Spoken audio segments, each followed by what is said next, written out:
We're live here at the station of decapitation without your head. I'm Nasty Neal. And I'm joined by Tim Cruz, director of Don't Let the Cat Out, which is having its international premiere at Frightfest. It's cool to have you here. Cool. Thanks for having me, Neal. Yeah. So let people know who aren't aware yet of what Don't Let the Cat Out is about. Don't Let the Cat Out is about a young college student who's going to go house sit, and what he runs into is that it's actually occupied by a couple that kidnaps people and puts the souls of their cats in them. It's a fun, tight, 88-minute, you know, uh, hilarious and creepy and scary, and um, well, I'm trying to think of the word, entertaining. There you go. Yeah, I Entertaining think little I film. definitely think it's going to be it's a fun movie. I enjoyed it a lot, but I definitely think it's a fun movie to watch with an audience. Oh, for sure, for sure. There's a lot of tongue-in-cheek, moments in there, and just good, good tiny little scares, and also just, a good time to watch with your friends. I tried to find a horror shirt that had a cat on it, and I found one, but then I noticed you can't really see the cat on it unless I pull the shirt up. Tales of But Terror. I dig yeah. that. I've been I've been looking for like one of those. I didn't know if like Pet Cemetery had a shirt that was Oh like that, yeah. or even like the Uncanny. You know, Mm-hmm.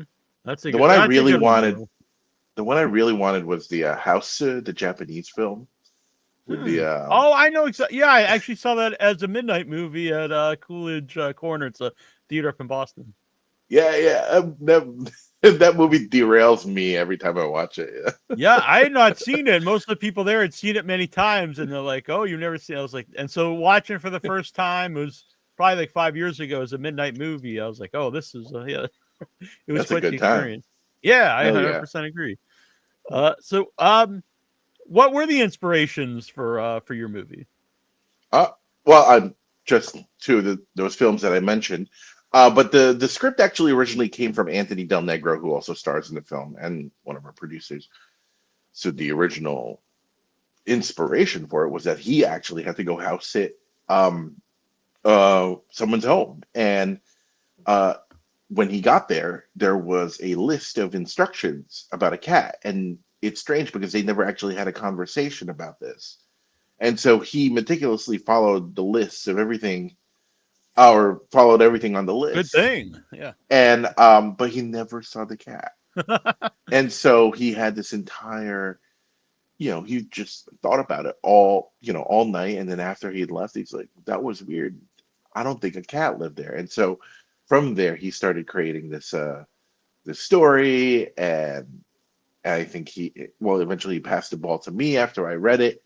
Um, And for me personally, my inspiration for it was kind of just how people refuse to face the grief that is coming, the inevitable.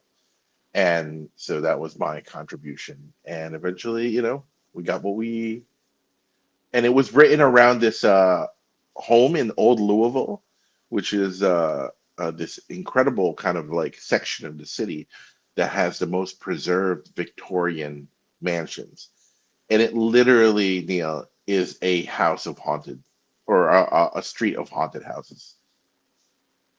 Do you believe in ghosts and haunted houses? I mean, I don't know. I grew up in the Philippines. I feel, feel like I've encountered my fair share of What's the interesting that you supernatural. said that just because like it's you can see a lot more international movies today. So I've seen a lot of Asian horror movies that I might not have saw before. And something I always notice is any of the supernatural ones where an American movie, a lot of the movies built around when the person finally believes a ghost exists.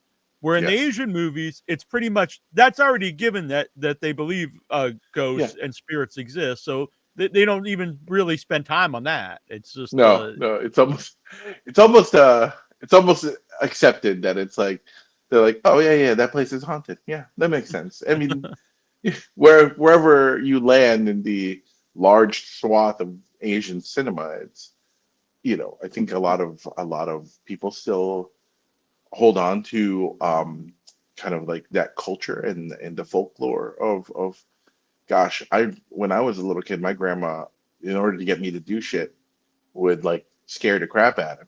You know, she would say that if I didn't do such and such, the lice in my head, I didn't have lice, but would pick me up in the middle of the night and like, fly me off into the mountain and rest my body on a spike. She was very creative with her folklore. Yeah, that's a movie in itself, right there. Jeez, yes. Yeah. When you were growing up in the Philippines, did you like is American horror movies like? Did they play there, or is that something you Oh, saw as a kid? absolutely. My dad actually owned a little. I don't know if it was legal, but my mom was living here in the United States, and she was sending like videotapes. And my dad owned a little video store, and he would rent them out. But my mother would just go to the store and grab random B horror films because those were the movies that she loves. Oh, nice. My love for horror films is from my mom, and we would rent them out. And so yeah, we um, that's kind of what we grew up with a lot of sci-fi, a lot of horror, and a lot of B movies with Cynthia Rothrock and Yeah.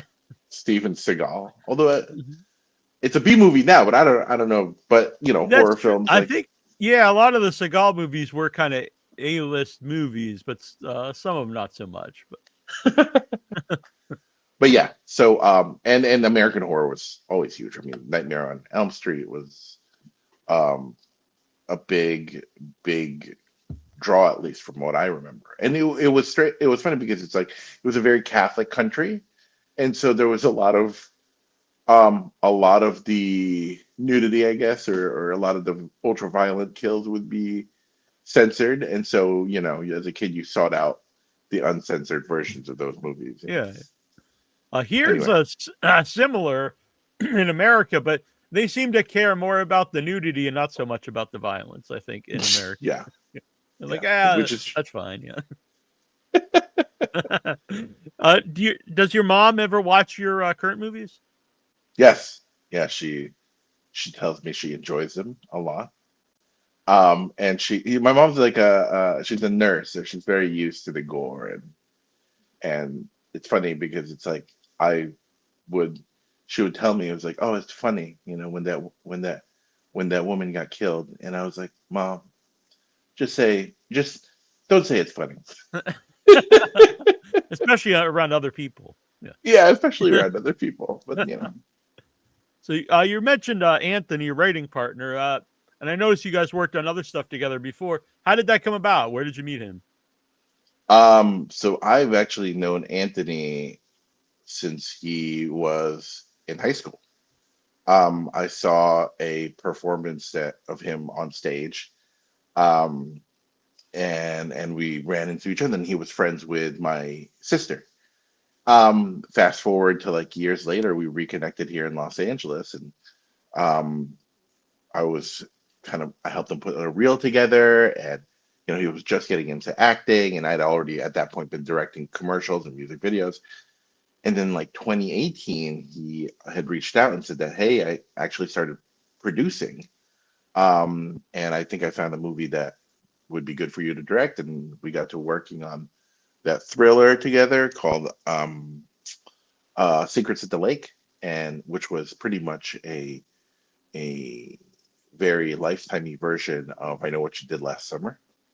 Um, and then we made three other movies after that, and we even made Ladybug, which we actually also premiered at Frightfest last year, and that's a queer horror film. And I was very excited that he got to actually also be in the film, which is usually he's behind the camera with the rest of us.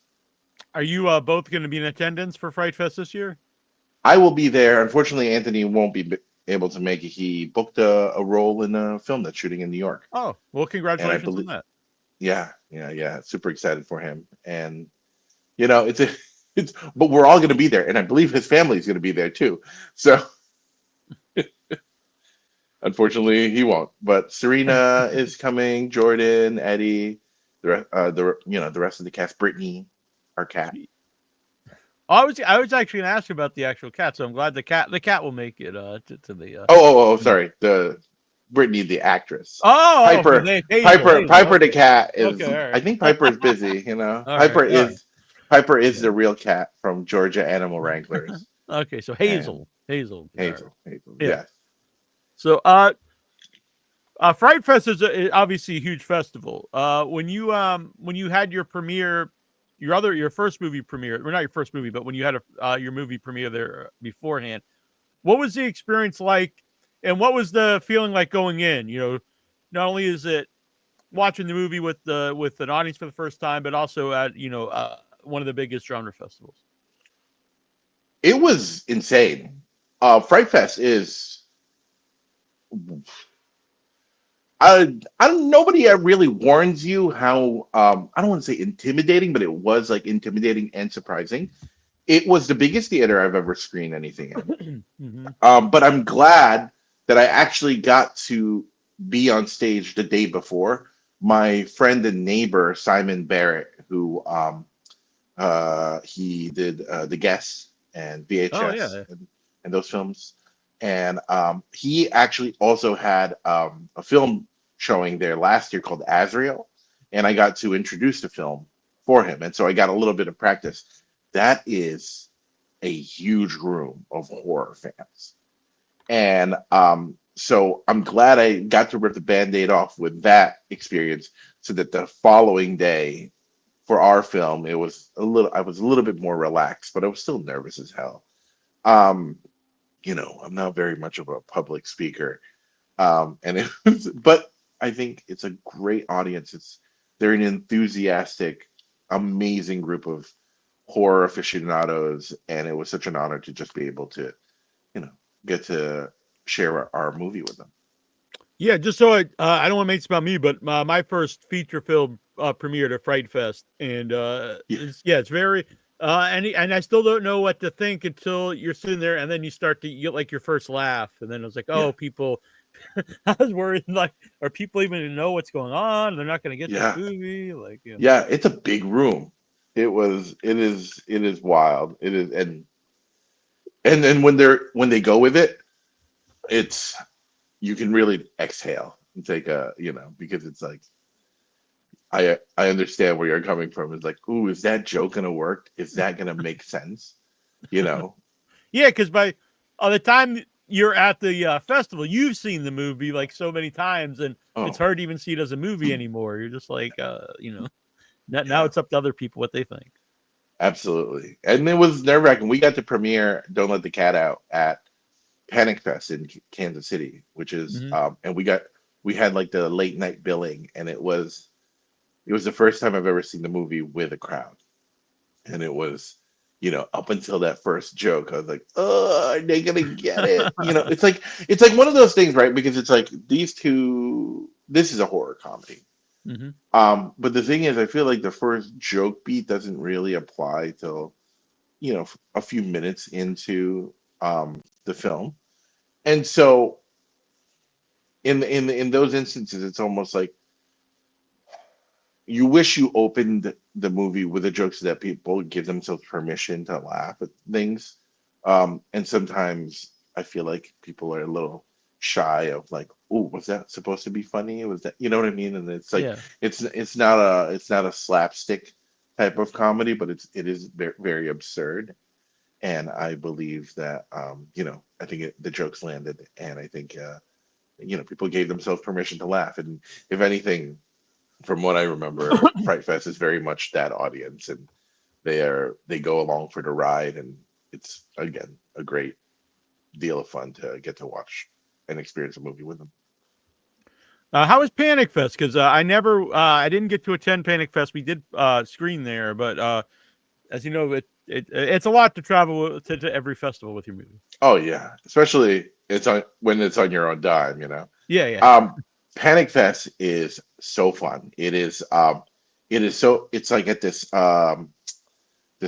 small theater. Well, it's not small. It's a medium-sized theater called Armorland, and it is incredible. They have a great bar. really cool drink. And because they had this one drink that was like in a blood bag that had a lot of fun with. And I mean, Kansas City shows up for their horror films. And they've got great programming, and it is such a thrill. And I think it's definitely up there with the Fantastic Fest, with um with Fright Fest. It's like one of those genre festivals where people are there to watch and celebrate horror.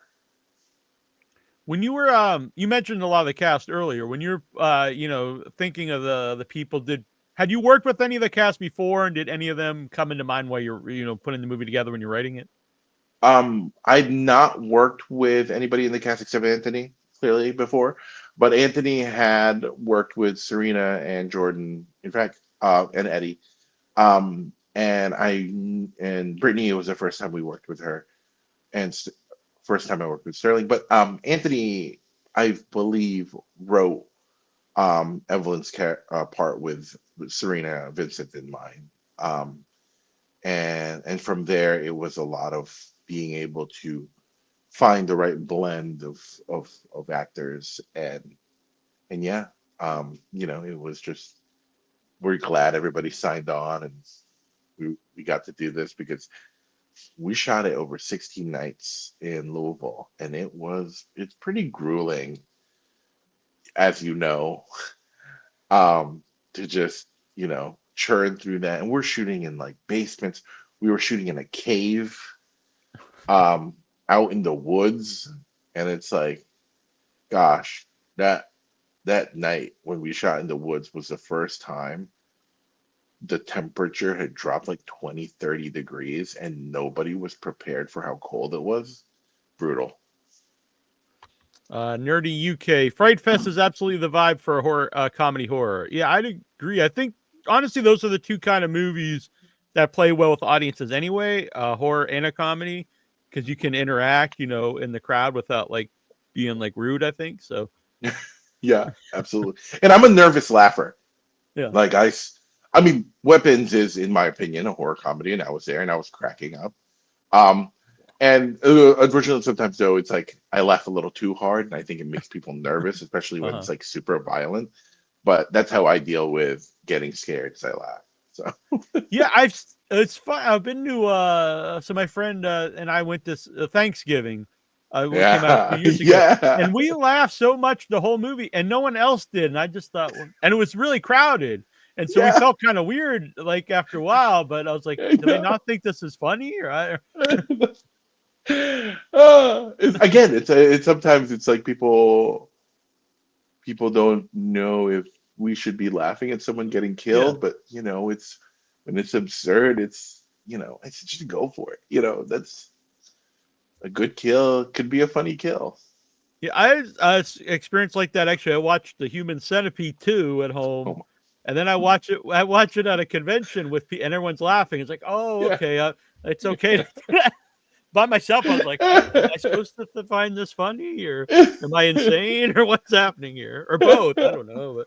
Sometimes I joke around, I feel like Joaquin Phoenix in Gladiator when like he like when they're fighting the gladiator, they're fighting, and he's like sticking his tongue out like it's like sometimes Wade's like, we're having way too much fun. I guess this is a much safer, more healthier way of watching this type of content, and not Yeah. in a gladiator arena. Are you not entertained? So Yeah, did exactly. is she supposed to be wearing like an ode to old school Catwoman suit? It's very much from from the old show. Yeah, it's very Katie, maybe my our costume designer. And this is my like third project with her. She meticulously puts a lot of thought and intention with every choice that she makes and stuff. And I think a lot of it, we drew um, a lot of, especially in the bodysuit, we drew a Hmm. lot of inspiration for that, and we love. I mean, I love a bodysuit, and with Serena, it's kind of like past history too of being a Power Ranger. I Oh, was like, that's okay. kind of I actually didn't familiar. realize that. Okay. Yeah. In fact, I think. think this might be my third film. My third film with someone who worked on a Power Rangers franchise. All right. That's your lucky charm, Power Yeah, Rangers. I guess. I guess. So you said in the cave. What was that for? Is that like the dungeon stuff? Is that was Yes. that? Oh, so the dungeon where the human-sized cat playground is, that's actually Mhm. underneath the actual house that we shot in. The extended room with the altar Right. and That's all what I was the kind of going for. Yeah. accoutrements. That one was a cave. It was a cave that was used, I believe, to store whiskey. We were in Louisville or beer. It was Yeah, nice and probably. cool. Yeah, Kentucky. Yeah, probably whiskey. Probably bourbon. Yeah, Yeah. bourbon, and it was so cool. But the thing is, you know, it's funny. There's no windows in there. We could have shot this during the day, but because of the way the schedule was, as you know, you have to give the crew 12-hour turnaround, Yeah. Yeah. and so we had to shoot there at midnight. And you wanna talk about creepy ghosts? The entire time, I'm kind of like, I would go on the walkie and I'd put like creepy music on, and everybody was like, "Stop keying the walkie with the creepy shit, Tim." You know, it's like, I love that. Did yeah, you? By the way, when you were in Kentucky, did you go on the Bourbon Trail at all? absolutely. Oh, sweet. Yeah. I've Yeah. only been to Kentucky once, and I did the Bourbon Trail. So. Oh yeah. We did Angel's Envy the other day, Yeah. and like Okay. Yeah. did Four Roses. I mean, my okay, this is I don't know. Bourbon is really dangerous for me because it tastes so sweet Mm-hmm. and it Yeah. doesn't Super burn. smooth. Mm-hmm. Yeah, it's way too smooth, and it's like I gotta slow down Yeah, and the when I'm Bourbon in. Trail's weird. People don't know. You get like a I forget what the name of it, like a book, and then so you get it stamped Hmm. every time you go somewhere. You got a stamp, yeah. And Different distilleries. yeah, and so you take a tour, and then the last thing you do is you take like shots of the whiskey, and then they tell you then you're on your own to go to the next one. Hmm. So it's almost like you know, you shouldn't be just as soon as you shouldn't. The last thing you do is probably not take a couple shots of bourbon and then go drive to another Yeah, location. yeah. Well, if you go to the main street, you can walk it. Um, at least that part of the trail, but the other part, I think you're supposed to take a break between going to the next Yeah, distillery. yeah. But yeah, no, I mean, I love Louisville. We've shot 4 movies there. Louisville and Kentucky is an incredible place to film. They are so good to production and to filmmakers, um, and they have an amazing local crew that are some of the hardest working folks. A lot of people there are young too, so it's like you have a lot of enthusiastic filmmakers I didn't and even realize there was like a film community there. So. oh, huge. It's I mean, it's very much a boom, and you know, there are times when the local crew is fully booked, and you might have to bring some people in from Atlanta or New York. That's how busy they get. I think that's good just for people to know because I think a lot of people just assume like you have to be in LA or New York or maybe Atlanta, you know, to make something.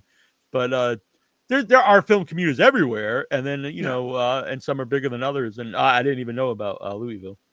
Oh yeah, Louisville's huge, and they have a very generous incentive program too. Hmm. Um, that helps support your film through tax rebates. Um, and yeah, again, great crew. Um, we for in regards to like art department and things, we did have to bring a lot of props, especially all those little cat, you know, things all over that place. Yeah. Um, we brought about a bunch of that from Los Angeles. There was a couple prop houses that were closing, and we bought it from there. But yeah, for the most part, and our special effects did come from Atlanta. Well, other than that, you know, you can almost source everything in Louisville. So you said for like the adult cat playground that was underneath like the like in the basement. Yeah. What I assume that stuff wasn't there. So actually setting up the that would have No, been really something if you got a house in it and the basement was an adult cat playground. But our amazing art director Kate Nuns built it from scratch, and she designed it, and we collaborated. It had to be able to support human weight that was moving, especially when Hazel starts like moving around and dancing and like teasing Charlie. But what's funny is when we wrapped up, we usually want to get everything out of there, unburden the homeowner, and the homeowner was like, "Can I keep it?" We're like, "Sure." Do you really want? Okay, whatever you want to do with it, and he kept it. Yeah. Oh, cool. Still Yeah. down there. We don't want to kick shame anybody or whatever they're Yeah, into. It's cool. whatever floats your boat. Yeah. Maybe there's a big furry community in Louisville too. I don't know. Go for it. Whatever makes you happy. I agree though. But so I went into the movie like pretty blind, which I like to, which is a big thing I like about festivals too, because you normally don't know too much about the movies except for some that you may have seen the trailer before. So I didn't know a lot about it when I'm going in, and so it became a lot. When you get into underground, the playground there, I was like, oh, this is different than I thought it was gonna be, and then the other part what you did in the cave. But I like that there's like mythology there to what's going on, and it's Yeah. not like you don't know fully exactly, but there's enough there that like, oh, this is something these people have been doing for a while, and maybe it goes back a lot longer. Absolutely. Yeah, What's and that? I think it's important to kind of like at least ground, because it is different, Mhm. but with enough familiarity to it that we can cite it. There's a lot of Egyptian mythology because they treat felines and cats as Mhm. deity, and so it makes sense for that to carry over, if you will. Yeah, and it's not like I was watching. And I think when that's like in a movie, it's like I'm not saying anyone watching the movie thinks it's like it's real, but if Mhm. it gives it like a reality base to the movie, and like Sure. and a timelessness, like this is something that's been going on for a long time, probably. Yeah. Yeah. We like that. We like the familiarity, and of course, of course, that's what this is. But and that's what we love about genre, and what we love about an intelligent and well versed horror community. Like yourself and the people who attend Fright Fest and Panic Fest. Is It's like you have an encyclopedic knowledge of all the horror films that's already out there, and so while I'm not trying to necessarily um reinvent the wheel. I'm still at least paying homage to older tropes, and while trying to introduce something new and different um, to the game. And something as far as a horror movie goes, I thought works really well in it is not to spoil anything, but there's several escape attempts made, and I Yeah, think that really makes everything like worse. It makes it scarier that like you get deflated along with them. Like, oh, you think they're out, but they're not. yeah, yeah. Um, what's wild is we originally wrote this for this massive Victorian home. Hmm. And there were some, and then when they, unfortunately, when they read the script, they were like, "You are not. This sounds like there's a gallon of blood in this scene." And so they're like, unless you can guarantee us, and basically, eventually, I think the historical society was like, no, we can't be having these kids running around spraying blood all over our walls. And so we had to go to the house that you see on the film.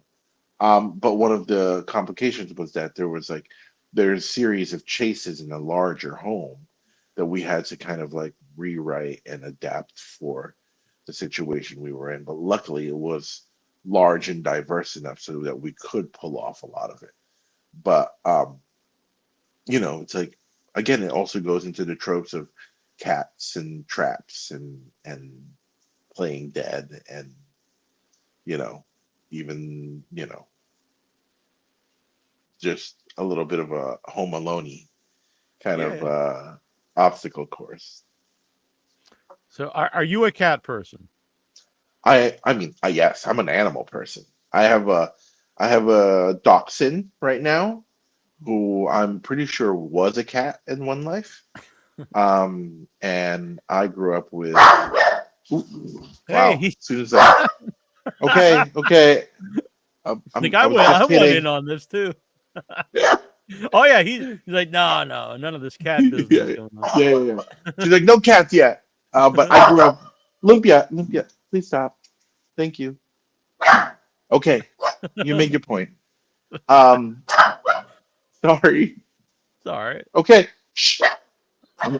Give me 1 second. But Yeah. yes, I grew up with two cats named Mario and Luigi in the Philippines. You know what's actually, you know what's really actually sad for me was when my dad and I emigrated here to join my mom.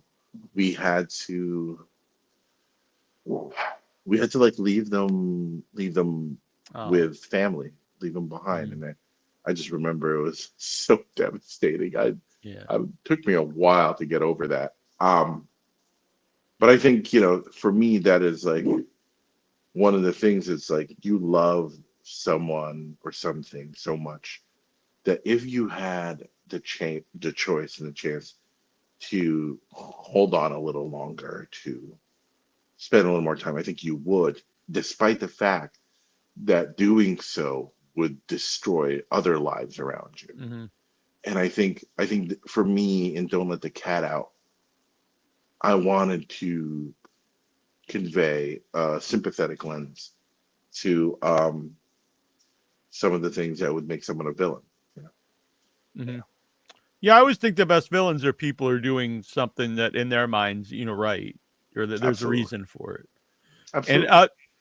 even when I even actually wrote this in my, I was like, because my last cat and my dog, I had both for over 20 years, and they both Mm, passed away the same in the same year. And I was like, sorry. would have I done this same thing? Yeah, maybe, I don't know. I wouldn't honestly, but at the same time, it's like, would you think about it? I mean, maybe, Yeah, I would. yeah. And losing a pet is awful, obviously, for and anyone out there who owns pets or has ever had a pet knows that. Yeah. My brother in the chat, he has 3 dogs, 2 cats, and a tortoise. Oh wow. Yeah.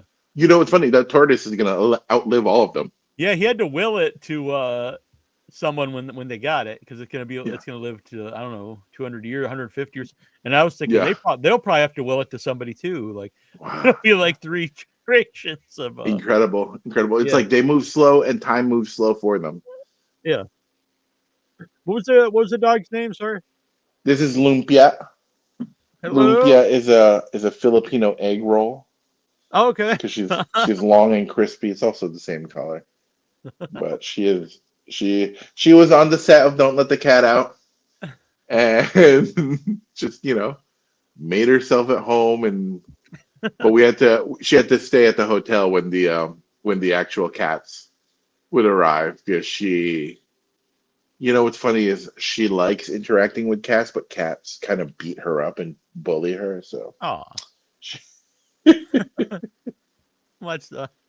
Now I feel sad, but yeah, no, it's yeah. okay. She's fine. She needs to be pushed around a little. She can be a bully herself. And I'm gonna have to try. I'm gonna find somewhere that sells lumpia. I need to try one Yeah. of these. Oh yeah, yeah, for sure. I'll send you a recommendation if you message me your address. I'm sure I could help you find one. All right. Oh yeah, 100%. So, you said you're a horror fan. You grew up a horror fan with your mom watching, B movies and stuff. What were some of the ones that stood out to like, not just you like, but like, oh, this is something I would like to do someday. Oh, okay. So I was actually talking to a friend about like one of my favorite horror films, clearly The Shining. It's always come up in iterations of my top four. But okay, Lumpia, please stop. Um, One of the movies that was originally, in my opinion, probably not intended to be a horror film, but still scares me to this day, is Walter Murch's Return to Oz. It is one of the most terrifying films, and it starts off with Dorothy um, going on and on about Oz, and her aunt and uncle, or the people watching over her, decide to send her to an insane asylum, and so she gets electroshock therapy. While at the insane asylum, a storm comes through Kansas, and she gets, thrown out and thrown down a river and goes back to Oz, but Oz is all discombobulated. There are headless queens. The the monkeys are now called wheelies. They're like these beings with like wheels on their legs, and they're like creeping up on you. Um, yeah, scared the living shit out of me. And it's one of those movies that it's like I love the notion of something fantastical and um what's supposed to be magical ruined by our, you know, human need and desire to try to cope with whatever trauma we're going through. So yeah, um, that one would be one of the movies. The Eye by the Pang brothers is a big influence on me, and even something as recent as like It Follows. Um, those are kind of like the horror films that I gravitate towards. But also, I mean, I love Zach Krieger's recent Weapons, and that's the perfect blend of comedy and horror, in my opinion.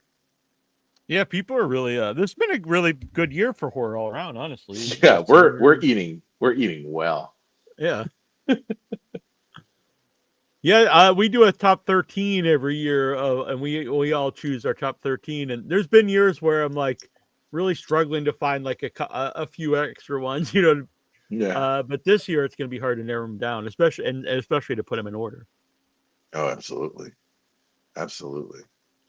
Are there any and that's and not just like every year like there's always cool indie horror stuff, but there's been more mainstream horror that has been really good the last few years. I think the last probably Absolutely. 5 years, And we because love I that. still We think love like to. a little more bizarre stuff gets released and is used to be like something like Weapons or The Substance or a lot of movies I think about.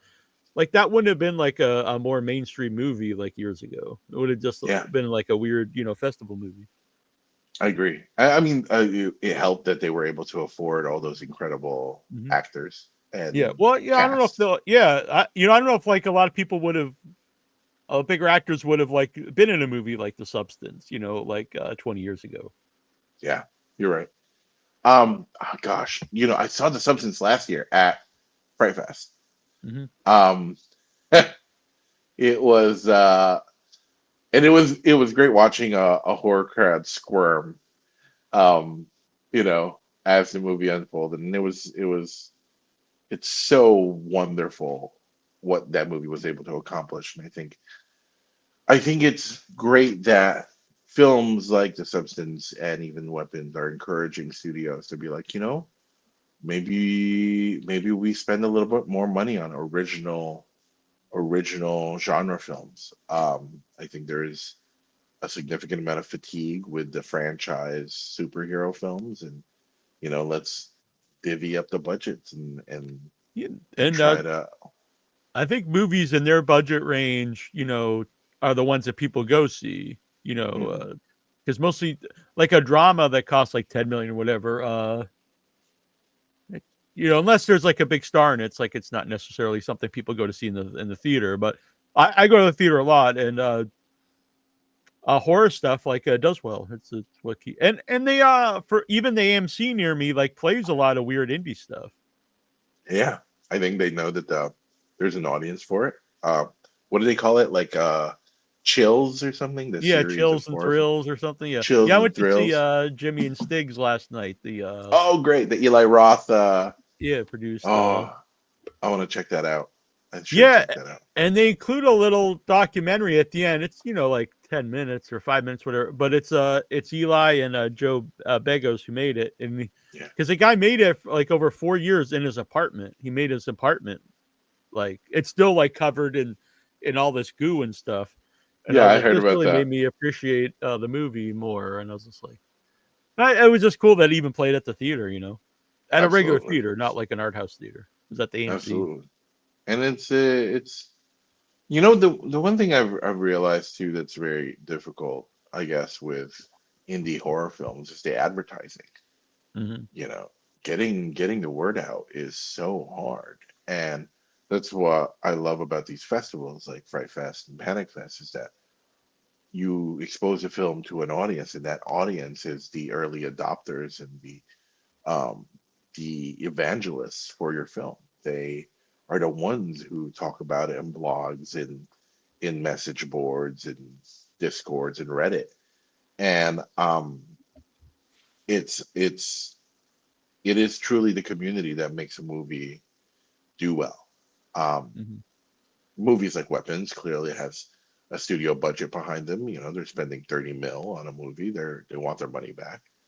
And they take up a lot of, and it's, you know, I don't want to say it's easier, but it's at least they have much more resources to get it out there. Movies like this, like Don't Let the Cat Out or Ladybug or any of the indies that we see, it's like you cross your fingers and you hope that you know people out there like it, and it's important that they like it because then it's on them to kind of tell other people about it. Yeah, and the word indie is always a really broad term because, like, it could be something someone made for a few thousand or a couple 100,000, or some of these movies that are 10 million or something are indie. And it's like they are technically, but there's a big difference between a micro budget indie and like a $10 million Absolutely. movie. Do you remember Strong Bad? Strong Bad. That sounds very It familiar. was like one of those internet little cartoons, I don't and think so. No. he says there's like he said there's independent movies and indie movies, and he basically said That's pretty. an independent movie is just independent of anything good. You know, he's just making fun of it. And he Yeah. goes, and indie films are movies that are supposed to look like independent movies, but they're actually paid for by studios. And it's like, and it's literally like, you know, he makes an ad lib of a description for like an indie drama, and instead of like, you know, he'll replace it with like spaceship. You know what I Hmm. mean? And it's like, anyway, sorry, I ramble. It's a No, very I like. obscure. No, I'm gonna go look it up after we're done here. Yeah, it's great. I mean, like, you know, and but it's so fun to be able to, like, I remember I was at Panic Fest and I ran into Addison Hyman, who made Touch Me. Incredible film, and the film references a lot of like Japanese sexploitation films and stuff. And like, you know, a studio wouldn't make Japanese inspired sexploitation film about codependency unless, you know, you were an artist and you were wanted to get your story out there. And it's truly one of my favorite independent films that I've seen in this circuit this year. Um, and yeah, and so, you know, it's really great that audiences um, I'm gonna write that support one down. these festivals. Yeah, Yeah, I haven't you seen should it. check that out. Yeah. Anything in particular you're looking forward to at Fright Fest? Obviously, besides Don't Let the Cat Out, which people should go see. Yes, I am excited to see Chris Mars's movie. Um, I think it's called, I can't pronounce, Apollinax, or it's actually playing on Friday too. And I know Chris because Chris is a music video director from the same kind of community, and he did the old Black Keys music videos and stuff, and it's really exciting to see his film come out. Um, and I think there's a film that precedes us. I think you might have interviewed them, Human. I want to Yeah, see yeah, that one. yeah. I loved it. They were on the show the other night, and Matt, who directed Yeah, it, man. he was a camera guy on my first movie, so it was cool. What amazing, Yeah, amazing, and that's, yeah, and that's the thing too. It's so cool. It's like, you know, horror filmmakers in this space are we're communal. We, you know, are we all hang out. We go to the same movies. We go to the same festivals, and we. It's great that, you know, you guys interact and can yeah, help each and they're other out. gonna be there. So yeah, you should introduce yourself. I'll tell them. Yeah, Matt Stewart's and Jackie Kelly will be there from that movie. yeah, Maybe other people, but yeah, that's gonna. I really had a good time with it too, and I think with an audience, that movie's gonna be really fun. so excited, so excited. But yeah, it's I'm excited for that. I'm excited for I know this is weird and controversial, but the English breakfast, having beans with my breakfast is like I agree I 100%. I was I like, love this it. is a full breakfast. Yeah. I love it. It's like I kind of have to chill out because last year I went and I pretty much ate it every other morning. I'm like, no, I gotta calm down. This is way too many calories, and then I'm sitting around watching movies all day. It's Yeah. like, That's a but big part when I go to these places is I want to try wherever it is. I want to try the local food. I don't want to just get, Applebee's or something that I can get anywhere. I exactly, want to exactly. get, it doesn't Yeah, have to I be mean, anything like, fancy, but something local. yeah, I mean, what's really good in England is Indian food, and like some Yes. of the best Indian food I've ever had in my life. Um, yeah, I've never been to India, so I can't compare it to. But I mean, like locally, it's some of the best, and yeah, and Alan, Ian, um, all the guys who run Fright Fest and the volunteers are so amazing and so kind, and they are so supportive of the filmmakers. It's really great to see. It'll be great to see them again. They throw great programming at night. They have this incredible karaoke that's hosted by some of the funniest people I've ever met, and every night they have a different kind of party or thing going on. It's Fright Fest is a lot of fun and it's very exhausting. And I'm a little worried because I got my wife and I got a hotel in Shoreditch, which is like 30, 40 minutes away Okay. from where everything is. Um, so it'll be like, 3 a.m., 4 a.m. bus rides back to the Yeah, hotel, yeah. but it'll still be a blast. That's the first time I went was as press, and I went with my friend Jason, and we rented a flat. And he's like, "Oh, well, it says that it's in the heart of London." And we got there; it was like an hour and something too bright. I was like, "This is not Yeah, the heart of the this first is day." not It's the like hard you one.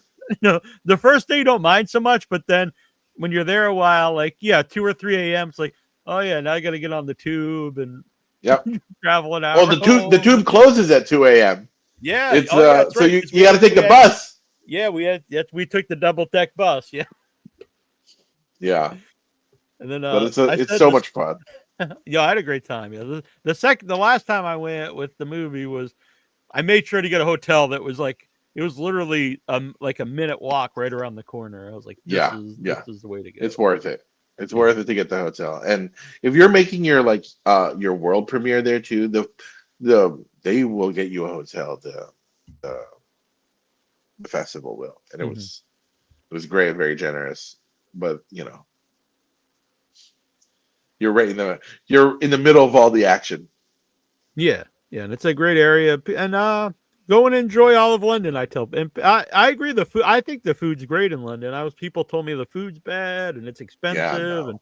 I was like, I enjoyed it. The food was bad maybe like 20 years ago.